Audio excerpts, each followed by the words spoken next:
everyone knows that new genes changes the whole industry as a game changer.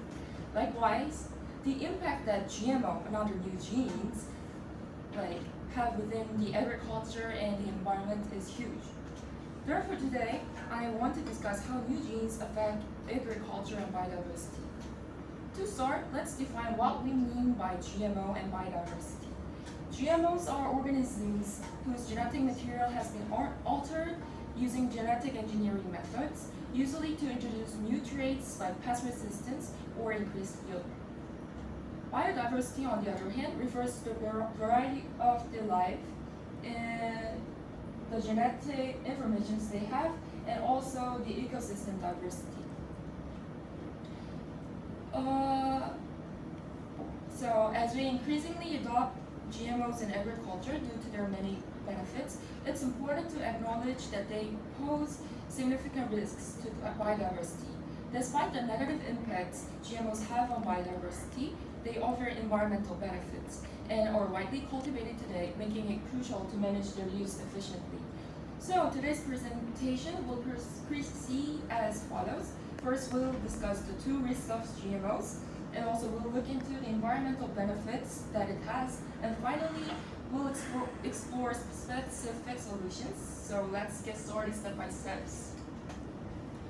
So first, let's consider pest-resistant GM crops.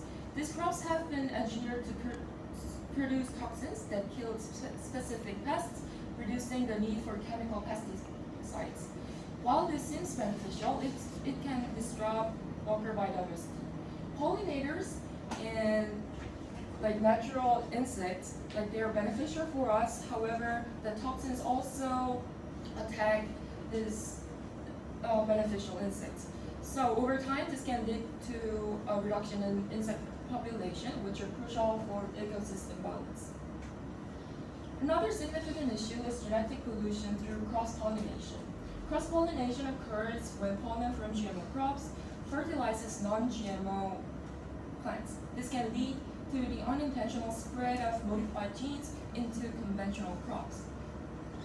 Research has shown that cross-pollination can occur over considerable distances, leading to widespread genetic contamination. This graph serves as evidence that cross-pollination from GMO crops poses a significant risk, particularly at distances less than 100 meters. Even at distances up to 100 meters, there is a non-negligible percentages of cross-pollination, indicating that GMO pollen can travel and affect nearby crops. So a notable example is a starling corn, a GMO variety approved only for animal feeds, however found in human food supplies, and it leads to recalls and concerns over allergic effects. This incident highlights the difficulty in controlling the spread of GMO traits. So lastly, despite these concerns, GMOs also offer significant environmental benefits. For instance, pest resistance and herbicide-tolerant crops can lead to reduced chemical usage, which can decrease soil and water contaminations. The graph illustrates the relationship between the adoption of Bt corn and insecticides use in U.S. cornfields from 1995 to 2014. The green line represents the percentage of hectares where Bt corn is grown, while the blue line shows the insecticides used in kilograms per hectare.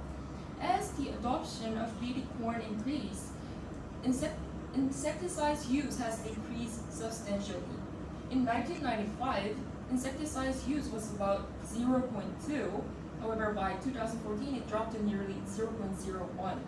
The most noticeable decline in insecticides use was with a sharp increase in Bt corn adoption between 2000 and 2005. The decrease in insecticides use suggests that Bt corn effectively controls pests without the need for chemical insecticides.